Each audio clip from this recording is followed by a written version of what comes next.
정치권 이슈 살피겠습니다. 오늘은 홍석준 국민의힘 의원 그리고 박상혁 민주당 의원을 차례로 만나볼 텐데요. 먼저 홍석준 국민의힘 의원을 전화로 연결합니다. 의원님 나와 계시죠? 예, 안녕하십니까. 반갑습니다. 예, 반갑습니다. 예, 자 의원님 어제부터 지금 국회에서 정치 분야 대정부 질문부터 시작을 하고 있습니다. 여야가 아주 세게 붙던데요. 의원님은 첫날 대정부 질문 어떻게 보셨습니까? 네, 여러 가지 주제를 가지고 이제 대정부 질문을 시작했습니다. 예. 특히 좀 인상 깊었던 거는 정의당 이호정 의원이 한덕수 국무총리와 이제 나이가 제가 자료를 보니까 43살이 나더라고요. 예. 그렇게 나이 차이가 남에도 불구하고 차분하게 국정을 좀 이렇게 논의를 하는 것이 좀 돋보였고, 예. 사실 저도 이제 대정부 질문 현장에만 있는 것이 아니라 또 이제 그 상임위원회가 또 별도로 개최해야 되기 때문에 그렇죠. 예. 그 오고 가고 하는 중에 뭐 100% 다 보지는 못했습니다만은 또 몇몇 또 질문에서는 또 여야가 고함을 친다든지 좀 그런 것들이 좀 국민들 보기에 예. 조금 좀 안 좋은 그런 장면도 좀 연출됐는데 예. 이 대정부 질문이라는 게 잘 아시겠지만 국회의원들이 국민을 대신해서 정부의 어떤 정책에 대해서 질의를 하고 또 대안을 제시하는 거 아니겠습니까? 예, 예. 앞으로 좀 더 진지한 이런 어떤 모습들이 많이 좀 연출됐으면 좋겠습니다. 예, 지금 또 말씀 잘 해주셨는데 보면 항상 그런 얘기 하잖아요. 대정부 질문할 때 보면 빈자리 많다 이런 말 하는데 지금 말씀하신 것처럼 중간중간에 또 상임위원회도 다녀야 되고 사실 여러 이유들이 있죠. 그렇죠? 그렇습니다. 네네네. 예, 예. 자, 다음 얘기는 이 녹취부터 좀 듣고 토크 이어가겠습니다. 의원님. 네. 윤석열 대통령은 제일 중요한 게 이념이다 이렇게 주장했습니다. 그거 뉴라이트의 그 편향된 이념이 대한민국 이념이 되어야 됩니까? 이대로 가면은 윤석열 정권은 역사에 준엄한 심판은 물론이고 국민들이 탄핵하자고 나설지 모르겠습니다. 네, 의원님 지금 드셨는데 이 한덕수 국무총리와 벌인 이런 탄핵 설전 이건 어떻게 보셨어요?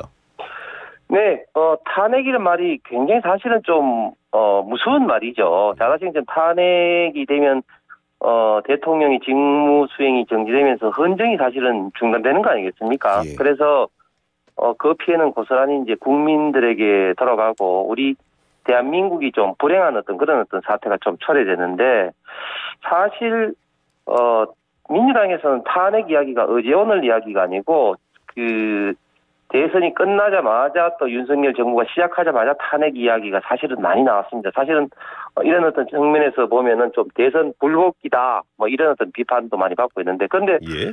어제는 좀 특이한 게 두 가지가 있었습니다. 첫 번째는 그동안 민주당 의원들이 장애 집회에서 탄핵 이야기를 많이 했는데 이제 본회의에서 이제 대정부 질문을 하면서 나왔다는 것이 좀 특이하고 두 번째는 어제 탄핵 이야기를 꺼낸 서른 의원 같은 경우는 친명 그룹이 아니죠. 대표적인 비명 그룹 의원이셨는데, 예. 이런 탄핵 이야기를 좀 했다는 것은, 이제 그 공천, 이제 경선 시기가 다가올수록, 서른 의원 같은 비명계 의원들도 결국은, 지금 당내 주류를 차지하고 있는, 개딸 같은 이런 어떤 그룹의 좀 눈도장을 좀 받기 위해서 그런 게 아니겠느냐. 그래서 앞으로 이런 좀, 비정상적인 강한 발언들이 공천 혹은 경선 시기가 가까이 오면 올수록 더 좀 심해질 거다. 좀 이런 우려를 합니다. 예, 그 말씀하시는데 그렇게 된다면 공천 의식해서 지금 야당이 거친 탄핵 얘기를 하는 것 같은데 그렇다면 거기에 대해서 뭐 국민의힘은 뭐 당 차원에서 대응해야 돼 어떻게 해야 되나요? 그러면? 그래서 이걸 뭐 당 차원에서 대응하기보다는 결국은 이제 국민들이 뭐 총선에서 저는 심판하시리라 생각합니다. 예, 그렇게 보시는데. 그러면은 뭐 그럴수록 지금 뭐 탄핵 얘기는 더 커질 거다. 또 이런 예상도 해주신 거고요. 그렇죠? 네네. 네. 자 어제 해병대요. 박정훈 대령이 영장이 기각된 뒤에 처음으로 군 검찰단에 출석해서 조사받았습니다. 의원님. 의원님은 이 문제 어떻게 풀어야 한다고 보세요? 좀 복잡해져 가는 것 같은데요. 예, 뭐 어차피 박정훈 대령 문제는 이제 군 검찰에서 이제 그 수사를 하고 있기 때문에 예. 뭐 자연스럽게 진실은 군 검찰 수사에서 이제 밝혀질 거라고 이제 예상을 하는데, 예. 근데 저는 좀 안타까운 게, 예. 우리나라에서 대한민국에서 가장 강력한 응징력과 조직력을 갖고 있는 조직이 경찰과 대표적으로 또 군 아니겠습니까? 군에서도 자꾸 이런 문제가 좀 터진다는 게, 우리 정말 그 대한민국을 위해서는 참, 안 좋은 일인 것 같습니다. 예. 김원배 씨 인터뷰 이슈도 좀 짚어보겠습니다. 이른바 그 뉴스타파 신학님 전 언론노조위원장과의 그 거짓 인터뷰 논란. 이거 보셨을 때 어떻게 보셨어요?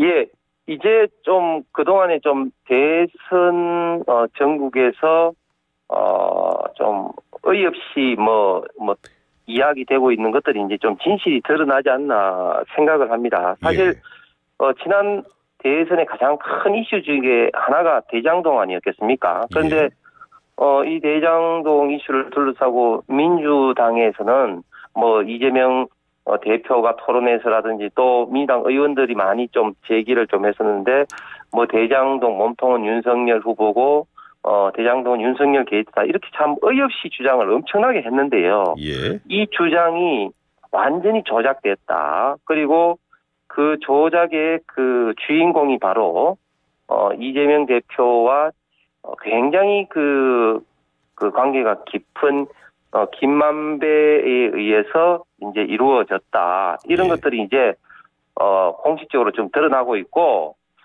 또 검찰 조사에서 좀 더 깊은 것까지 이제 드러나겠습니다만 어쨌든 이 사건은 제2의 김대엽 사건으로 대한민국 민주주의에서 가장 중요한 선거, 그중에서도 대통령 선거를 조작을 해서 우리 헌정 질서를 교란하는 중대 범죄라고 생각을 합니다. 그러면 그 홍 의원님 말씀은 이 인터뷰 내용이 대선에 큰 영향 줬다? 그런 말씀이시네요?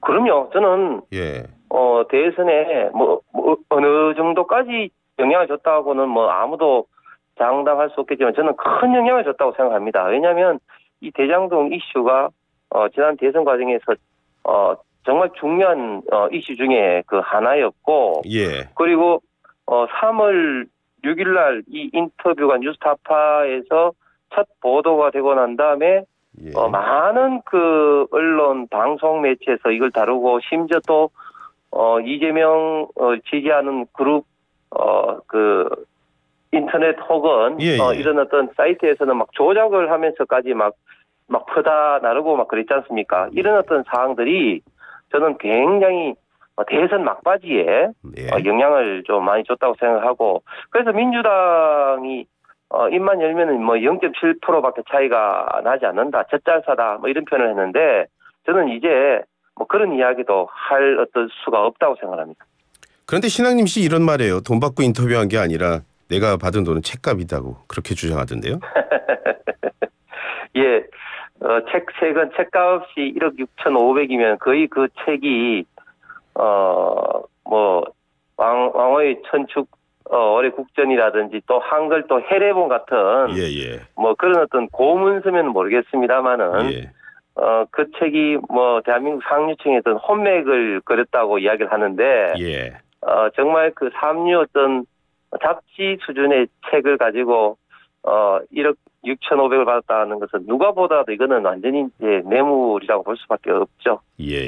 윤미향 의원 얘기도 잠깐 좀 해보겠습니다. 의원님, 윤미향 의원이 어저께 추가 해명하던데 그 해명은 어떻게 보셨어요?